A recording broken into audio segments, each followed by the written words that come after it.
Okay, it's morning. We're on a schedule. We're moving forward. And we have this thing here. We're going to talk about who is the source code. This morning's discussion is who is the source code. Unfortunately, this item over here seems to think that it's the source code.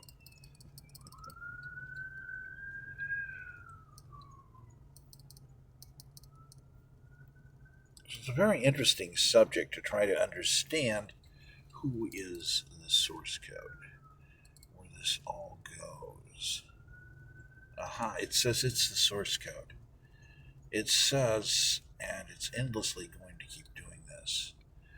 And we're on production and we're trying to do something. Oh, again, our production just got interfered with. We're trying to do something, and we basically keep telling it that not now. We have a schedule going right now. We have to use this device. We're dealing with production. It's important. And we're being distracted by somebody that keeps walking into the studio and telling us something that we don't need to understand. We don't need to address that right now. See, what we need to address right now is source code problems. See, respectively, here we do have a problem. And the big problem is source code. See, the source code is important for a great many reasons.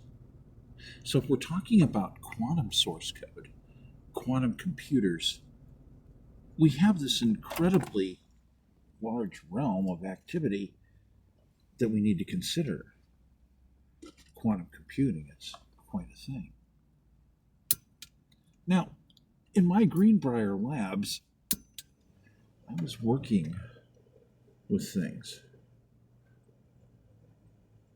And sometimes I would be working with the source code, as in the source code. The source code for everything and everybody. And some people say, well, wow, you're on that's an SGU mission, dude. You're going to try to understand the source code. Well, it's kind of interesting because there is a lot of fascinating items. When you're literally looking at the fabric of origin and eternity itself at the same time.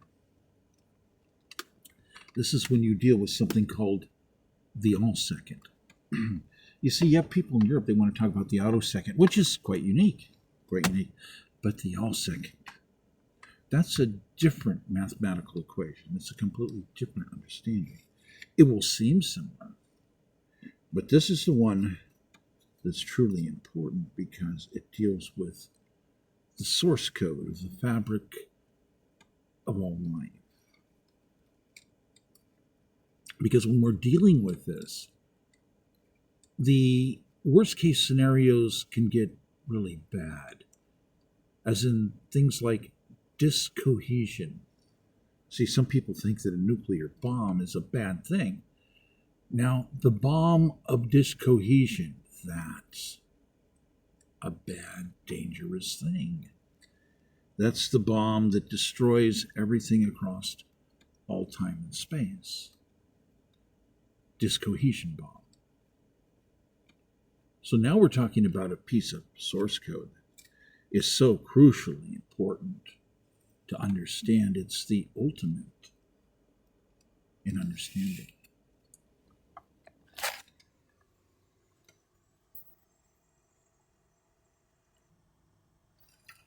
So here we are trying to deal with this subject, this source code.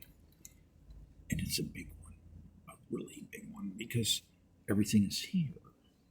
If you're talking about the ability to, understand the source code, communicate across all time and space, this means you're going to meet God. How about that one? Is that a big one? Again, it's an SGU episode, right? So we have all these different players that are competing scholastically, so to speak. So we have to be able to understand origin codes.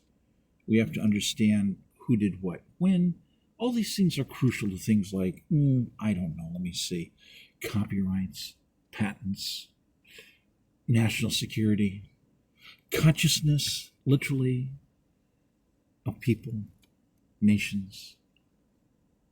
So what does that mean? Does that mean that truth comes into an understanding about source code? Because it is crucial. What other arguments are tied to source code? Let me see. The nuclear missile launch codes. Yes, of course. We have another item that is tied to source code, because it is the source code that is part of how the entire device will run. See, source code can be far more in understanding than some people think. It can be the entire laws of mathematics concerning the management of chips themselves. This is a big one, because if somebody uses the wrong type of mathematical theory to, well, make chips, then there can be a flaw. And if there's a flaw, then that means there can be a back door. And that means somebody else can get into the chips. So people have to ask things and say, gee, I don't know, is somebody else in my phone? Is somebody else controlling my phone, my device? Now, wait a minute. We want to talk about things. I mean, there's some other issues here that are important. I mean, we have people an understanding of, yes, there's source code, but then again, who owns which device here? Now, whose property is this? Who paid for this? This would seem to be a very important subject.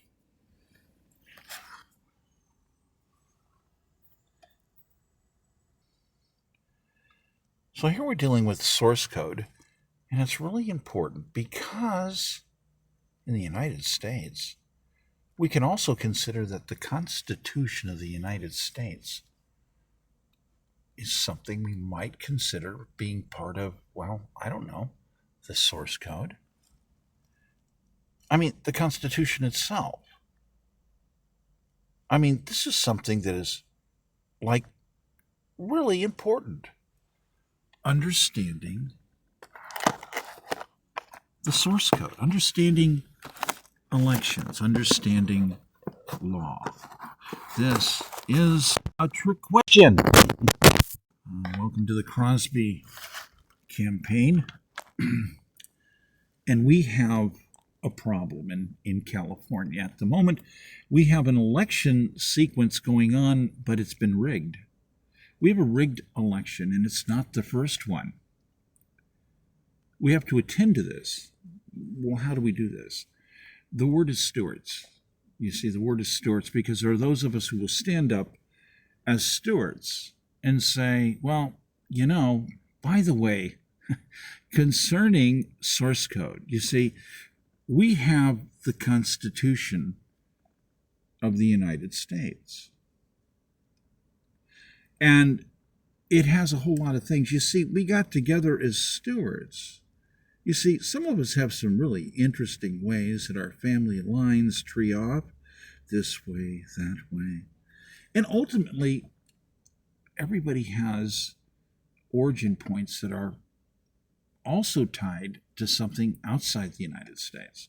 So some of us have, a little bit of Indian, oh my goodness, Pocahontas. Hi, how you doing?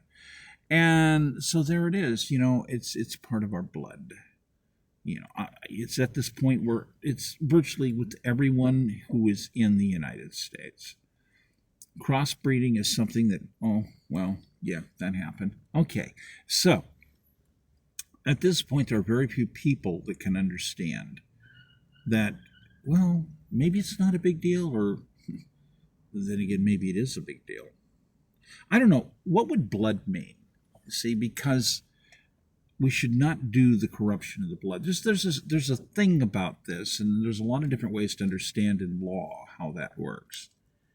Now, if someone's going to steal your inheritance from you, that's a form of corruption of the blood. in law. See, this is very important because we get to certain points where people are committing something called treason. And now all of a sudden, there's one thing you can be sure about when we're discussing source code. We're no longer playing a game. And this is important because right now we have very powerful devices. Incredibly powerful. So Google's messing around with quantum computers, and so are all these other people. And when you get to certain points, there's certain things that happen. I had an interesting thing happening, and it's happened several times. Because while doing different types of scholastic research, looking at various papers, and which papers meant what and when, Google and their quantum computers come to a conclusion. So here I'm doing private searches. But the private searches are dealing with data, and the data comes from all over the place. This is fascinating because this means that, well, data came from all over the place. And sometimes people would talk about, well, some of the data is even possibly taken, or maybe illegal origin, or law broke, something. Okay. So when we get into certain things about physics and about who wrote what and when, it gets really interesting because when you research things for your patents, copyrights, for your papers, what you generally do is you have to protect the legal understanding, which means you do research. How do you do that? You use the web. Okay? This means that there's search engine data. And the search engine data indicates who did what when. There's a chronological order to it. It's time-coded as to who did what when. It's crucial. It actually is. This means that in one way you need to understand these things in order to basically deal with who did what when because of what? Well, verification of copyrights and patents. It's crucial, especially if you're working on something that could be considered classified technology. It's very important. It's incredibly important. So here we have subject material area where there are things that you can do. You can buy things like domains. How many letters long can you make them? So you can buy things where you make a statement and you copyright it. You used to be able to even park them because then there's a time-coded understanding of who is claiming an importance about a copyright, when it occurred, who did it, who's done it, what does it pertain to. These are things that are crucially important. Why? Because it just so happens that some of the material might be used for national security purposes. National security purposes. Well, now we're in a fascinating territory, and we have to understand things about time code. That's right. See, it's crucially important. See, we're talking about more than people's intellectual rights. We're talking more about also creativity itself. We're talking about intelligence itself. We're talking, well, about science. And believe it or not, we're also talking about faith. Your right to have faith. your right to say, gee, these people might be building this huge device to take over our consciousness. This can be important because here we're supposed to have, well, a lot of different rules here in the United States. You see, we have something.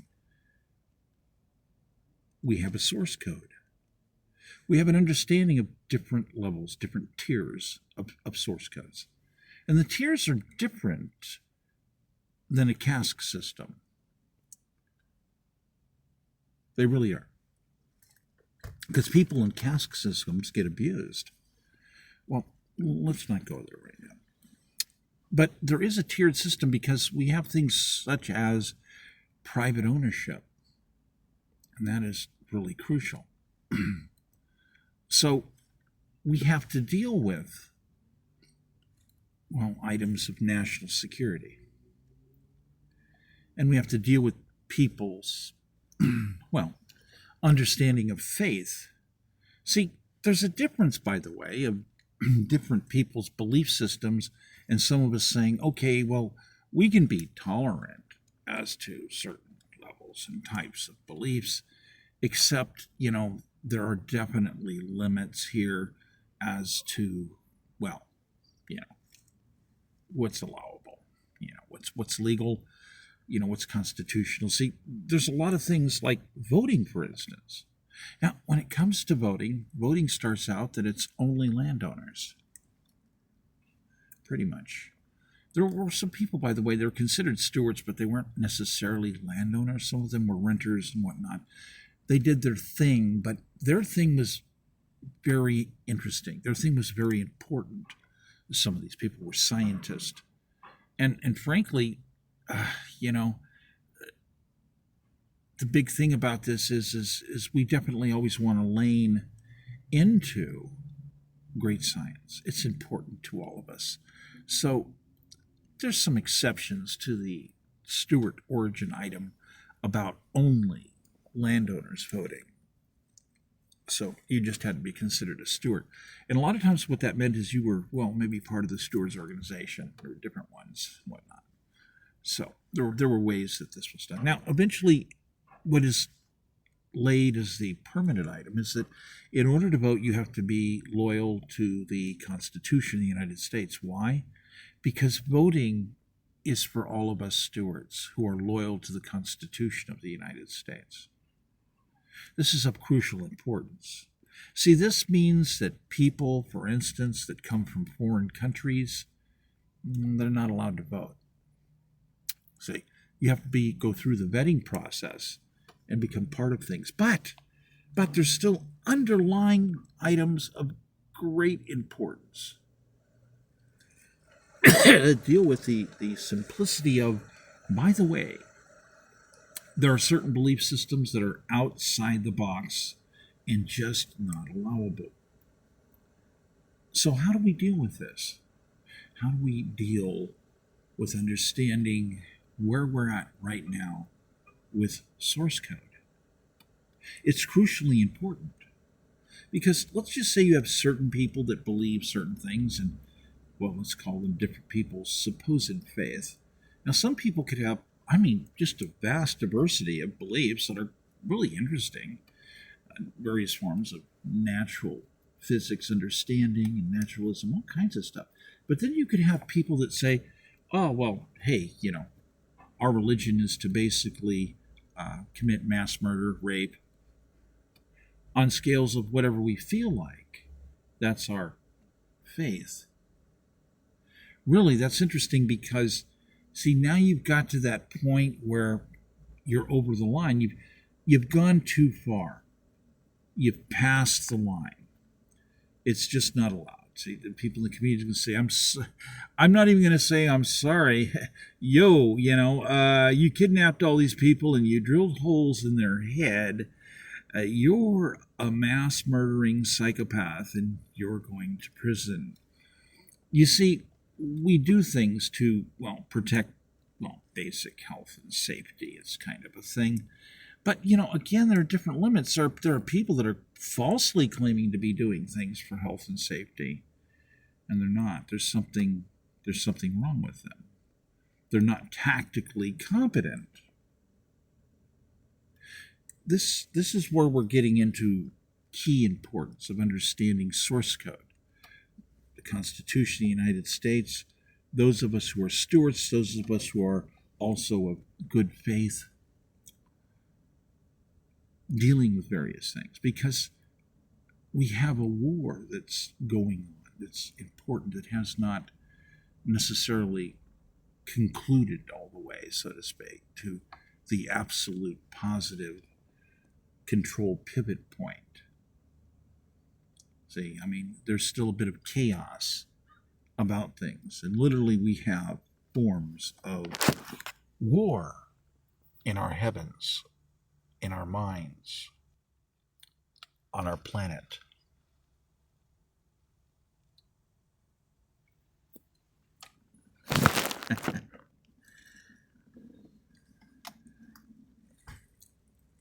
Oh my goodness.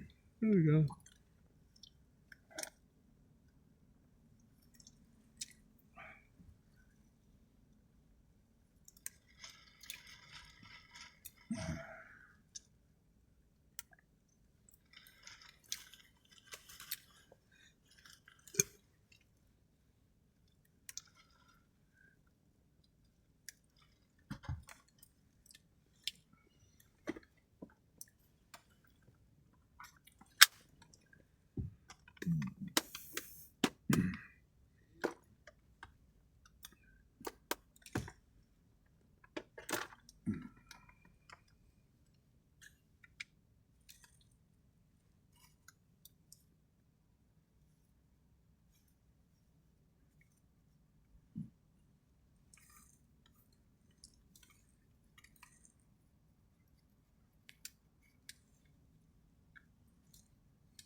So basically, here we are now. We have this situation involving the understanding of the process of elections and source code, the Constitution of the United States, and different, well, niceties and whatnot about things that are of crucial importance.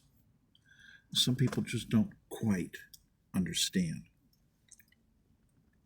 In order to protect national security, we have certain rules, such as the Constitution is laid as a declaration that deals with the entire world as a huge tactical table. A huge tactical table. See, this is what is done in all the different meetings at certain points where we're trying to understand the tactical table understanding. It's crucial to understand because we have to encompass various things that can include things like, well, consciousness, consciousness of some kind of tactical prowess, so to speak. It is actually crucial. So, before God and all, we lay out this world map with these various figures and figurines that tell us all about the populations and the armies and where everybody is. So yes, it's a big, huge map before God and all. Now, some of us would think in 3D, we're thinking, hey, this was like a globe type thing, and it's like God comes up and looks down from north and sees everything laid out before God and all. See, that'd be the God view for those of you who are trying to understand certain mathematical matrices. The God view. So, there are different ways that you can look at the galaxy, obviously. It just depends on what you might want to do. So, we have a lot of crucial items of importance that we have to deal with. We have, it's elections. All elections have to deal with national security, by the way. Did you know that? It's a mandatory staple. All elections have to do with national security. It's part of the process. If you don't understand that, you just got a bad mark on your report card. That will hurt you. If you're in a court of law, someone's going to go, ooh, ow, you missed an important one there. Oh, my goodness. Yes, national security is part of every election. It's a mandatory staple. So, people in government would have to also understand this. It's crucially important. So here we are in the process of elections, and guess what? Boy, we're in a state of emergency. And it's actually really, really important because we need to understand what's been going on. You see, we have a problem, and the problem deals with something that goes quite a ways back. And some people just don't quite understand it. You see, Germany funds Lenin and the revolution. This is really important to understand. Germany funded Lenin. How does this work, right? Well, let me help you out with some confusion, understand why we're in the middle of a national security crisis right now in California, in this nation. But here now, in California, this election right now, we are in a crucial Stuart emergency. It's crucial. Absolutely crucial to understand. Okay, so, here's all of this different stuff about how the gold and everything traces. Now, the interesting thing is there are people who don't want to talk about things. They don't want to talk about how it is that we have weaponization. See, weaponization, dealing with communist and socialist ideals, are tied to something. See, something happens when you get to about 1846, 1848, something starts getting noticed. But it actually started earlier than that. But things change because before these other types of early philosophies that go way, way back on some of them, we can look at things. We could try to understand things like the death toll. It's crucial to understand because we end up with something else. We end up with another set of figures that occurs. And the figures are weaponization of data. When did weaponization of data begin? See, today we can see that people always want to steal your information, and it's crucial to understand. So if we're also trying to understand the origins of when weaponization of data started occurring, we actually go back to the American Civil War period. Here is where a significant change of things starts happening. we start having the true birth of corporations, immortal companies and entities. And we also have something else. We have the weaponization of data. We have things that lead places. We have the Russian Revolution. We have World War One. We have all these things that were occurring. See, the Russian Revolution is listed as something after World War One, but actually that's not the truth. It was going on during World War One. And in some ways, it was actually going on before World War One. There was a long-term commitment to destabilize Russia by Germany. And it's rather a confusing set of factors to understand this, because we had a lot of different players that got involved in a lot of different ways. And it's crucial to understand this.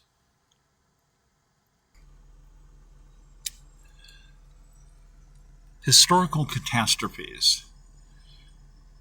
We have this incredible figure, 200 to 300 million people from, well, global deaths that are connected to something.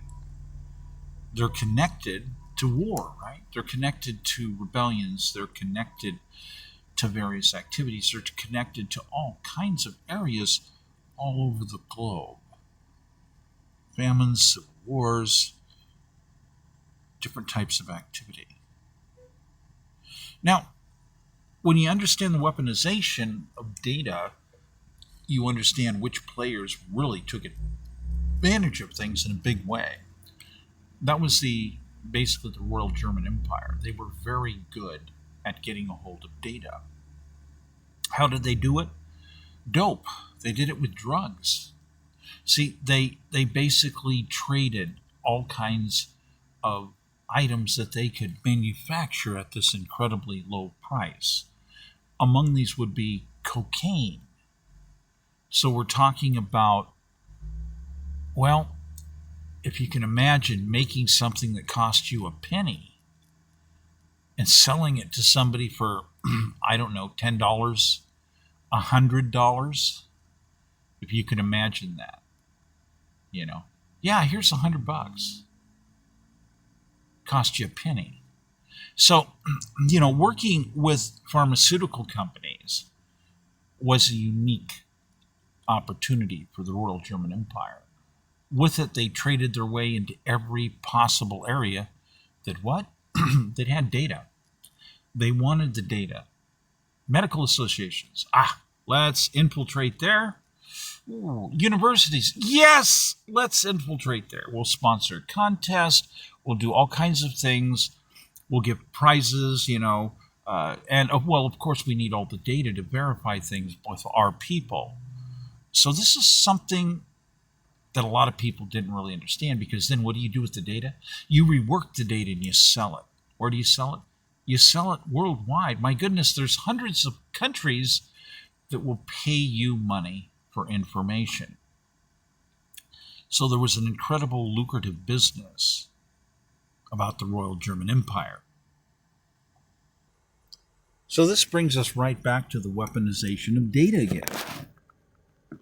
It's crucial. It is just crucial to understand how these people did this, because it's part of the main core. Every company wants better sales information. Every company wants better demographic information. To be able to manipulate demographics as a weapon is something that's a true art.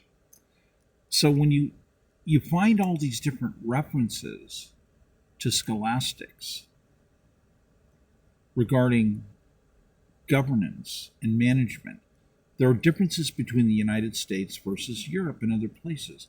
Europe had a problem with what? What was one of Europe's big problems? Well, they'd kill each other all the time. There was all this so-called enlightenment. Well, we need to be truthful, okay? There's no enlightenment. There's only lies and blood. We should tell the truth about this. It's important. Europe's a constant problem. It's always been a problem.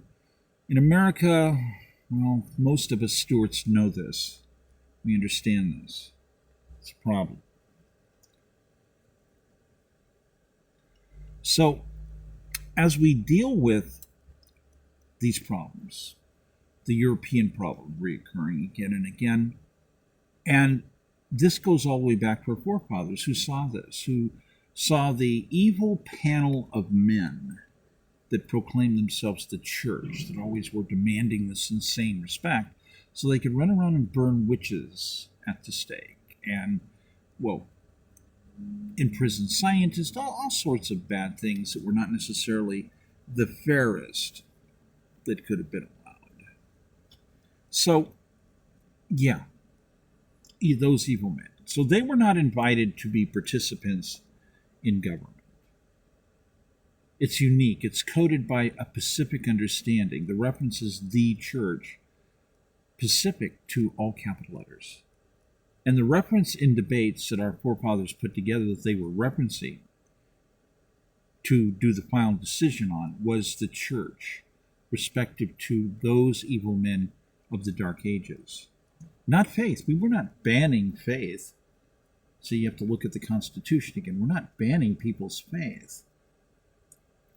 But see, we have to deal with a condensed document. So understanding the legalese of what discussions were talked about as to what particular things were important and real, we're working with a compressed document about what was meant. So we have this confusion about church and state constantly occurring, and judges can make mistakes about it because faith is not banned. God is not banned. Ethics are not banned. What's banned is people who are abusing, violating, who are dangerous, because that is not good stewardship. We have a challenge. So we have this huge population right now, respective to the world, and we have to deal with it. We have to deal with these various economic problems because they're challenging us. And we have to be able to, frankly, deal with these various problems respective to what we have to do to repair situations. So when we're talking about these various problems, we're dealing with people in many ways that are what? Well, they're communist and they're socialist. That means that they are diabolically opposed to the Constitution of the United States. This is crucially important because then they are actually what? Diabolically opposed to Stuarts. They are diabolically opposed to other American staples. It's very important to understand these catastrophes and how it happens because we have this massive trail of blood. But we have things that were created literally by the Royal German Empire. A lot of people don't understand how all of this works. You know, the Germans funding Lenin.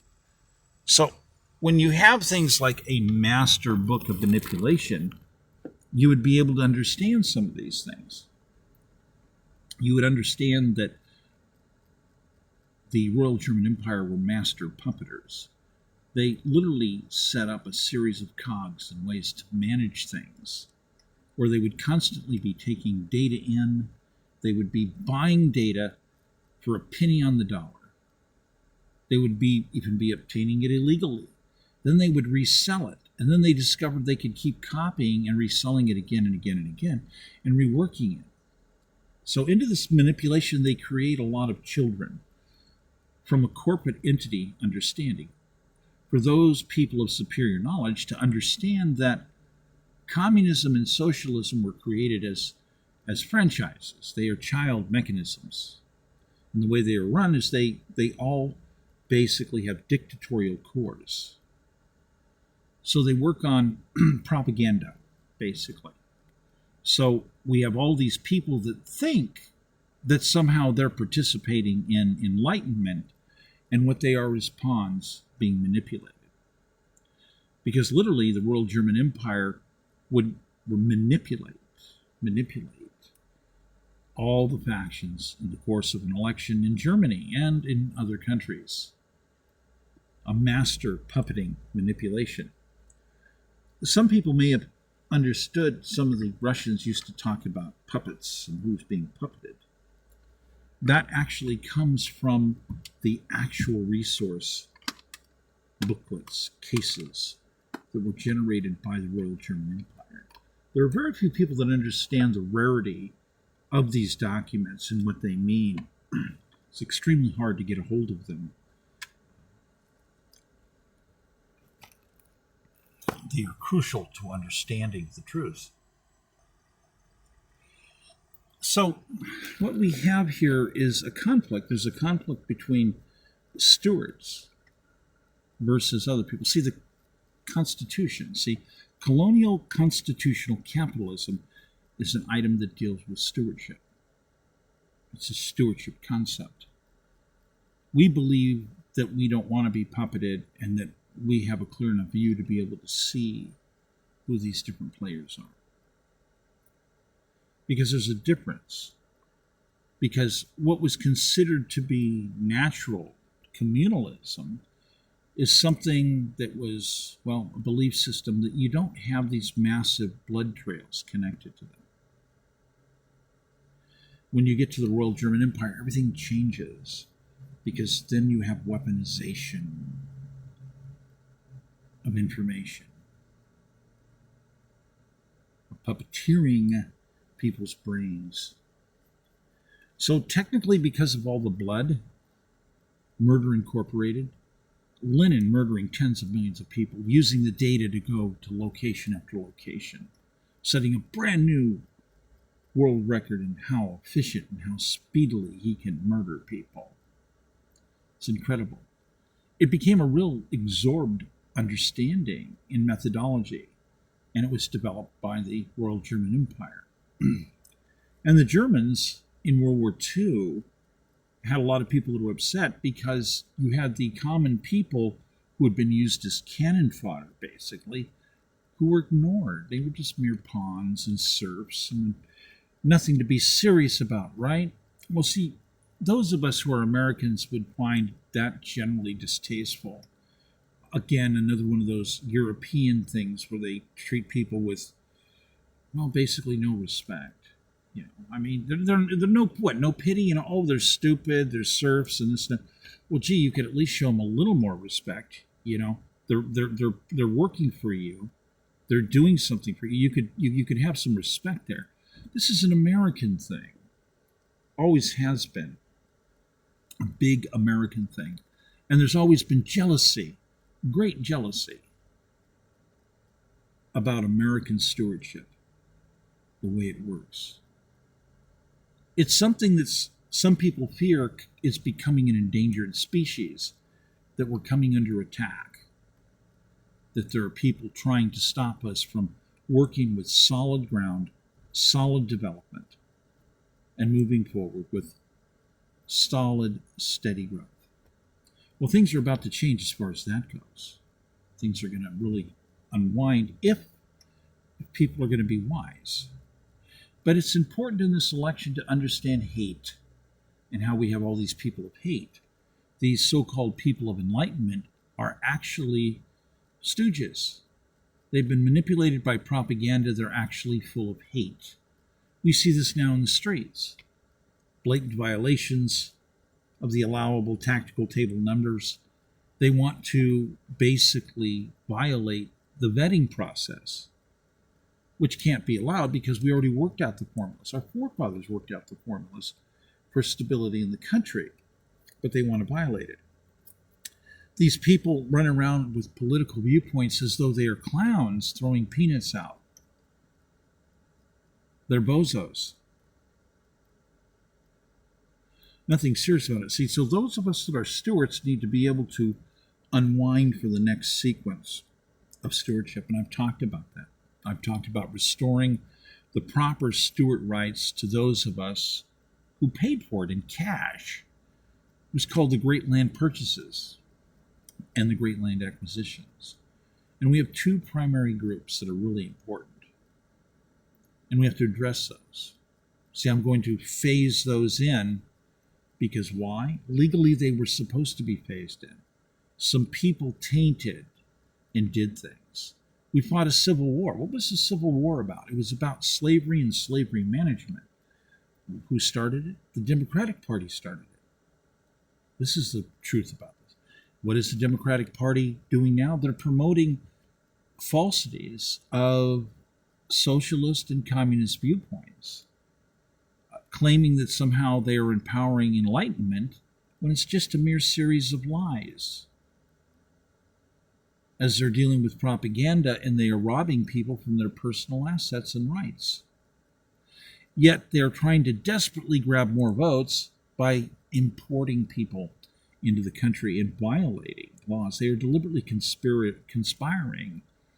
That's actually treason, to overthrow the government by bringing foreigners in who have not been properly vetted. This is a problem. We can't continue to allow this to continue. So here we have a lot of understanding of, once again, source code. This is how we can relate everything. Why?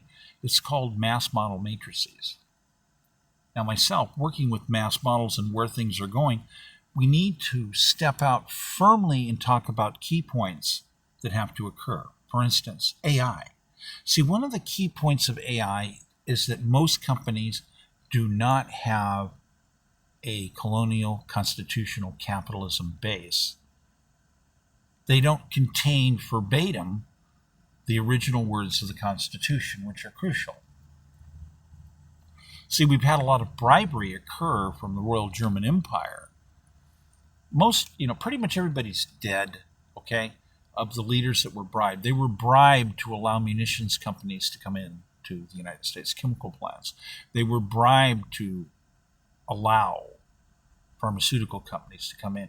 And we were cheated. See, we were cheated because we stewards, if you're going to bring in a foreign company, okay, and they're going to get land, okay, that's our land, that's our property. Okay, so we get residuals off of those who make profits on minerals. Those aren't supposed to go to the government. That was never the deal. They go to us, the investors. See, people they've gone all screwball. They have completely sabotaged the nature of how things are supposed to work. And how did this happen? Foreign involvement. People paying money to attack and destroy stewardship. People paying money, distributing propaganda to get people divided, to divide the people of this nation on many issues. See, when it comes to things like drugs, now here's a weird one. Those of us understand that, by the way, you don't need to be an alcoholic, okay? By the way, you don't need to be an opium addict, okay? And you walk up to someone and you go, what is your problem? And they're like, oh, well, I have to grow poppies in the backyard and make my own opium because I have this horrible disease, cancer, and it's very painful, and it's the only way that I can deal with my existence. Oh, what a horribly sad story. You see, originally we could make all of our own remedies. And they were those of us who would run around in community and understand that there was a difference between those who would be legitimately, properly self-medicating versus those who were not. And we kind of had a little bit of an allowance. Okay, well, if you're going to abuse stuff, the opium houses are only allowed in that area over here. Well, we might tolerate it for a while. Why? Well, frankly, to be honest, as stewards, we decided that we wanted people that couldn't discipline themselves to be in certain areas so they would be away from our children. We didn't want them to influence them. So it was kind of a stopgap allowance, a tolerance, so to speak. We should be honest about this. We needed to protect our children, and there's a certain way of managing things and having a certain amount of tolerance. So we could do both, have our cake and eat it too. But so among these things, as we're dealing with this, it's crucially important to understand what has happened in our modern age. We got drug dealers, we got lots of violence. This is very dangerous. We have people risking their life each and every day to basically correct the various imbalances. This is reality. Brave people are risking their lives every day to restore some kind of reasonable balance to our society. This is the truth. This is what's going on right now. It's crucial to understand this. So myself as a steward, there's a lot of stuff I have to keep standing up to and bring correction in. See, we have to deal with the truth, and the truth is we have people who've been risking their lives that are being cheated. They are not getting the proper amount of pay and various considerations. The balance of their offerings is not legitimate. They're not getting a land stake understanding. They're not being backed to be able to continuously keep managing brand new hard construction. There's no excuse for this. So we have police officers, firefighters, government employees in general, We have border agents. Yeah, we have ICE. These people are supposed to have a different deal. We're supposed to show respect. Now, there's some of us stewards that would show respect and demand and fight for a proper deal, a proper arrangement. 7 consecutive new home loans, one each year. This would be a proper part of a package. It would be. Sadly, some of us have fallen from this point of view. I haven't. So myself as a steward, see, as governor, I'm going to repair things. You see, eventually we're going to have, well, actually quite immediately, separate lines to protect national security. Separate fiber lines for those of us who are stewards. Now, are you a voter that's a steward, or are you a member of a foreign organization created as a mechanism of crime? Are you associated as a RICO mechanism of crime? Are you running around with false enlightenment in your head, being influenced by a bunch of people offering you peanuts? Or are you going to stand up and be, well, at least for those of you of bloodline, there's 275 million of us in the country, either in group 1 or 2. You need to stand up. You need to think about what you've been doing, what you're taking part in. And you need to return to being a steward. Now, this means land rights, land stocks. It means participating, at least from time to time. And those of us who are going to make really good proposals we worked very hard on, and generously, we will be sharing some of these ideas for us to all, well, or at least many of us, to financially benefit. Because some of us are into promoting prosperity for posterity. It's very important. That's what elections are supposed to be about. Who has the best ideas to promote prosperity, to bring about the various fairs of commerce, where fair deals can occur, how we can address, well, the controlling of supply chains, and continue growth and new development of hard assets, of longevous assets.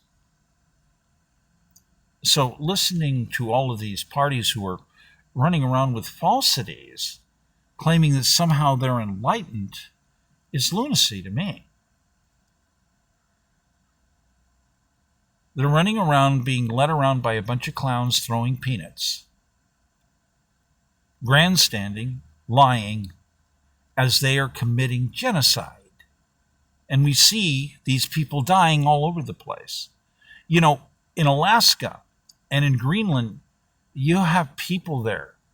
They don't have homeless people in Greenland. It's been 5 years since somebody accidentally wandered out and froze to death.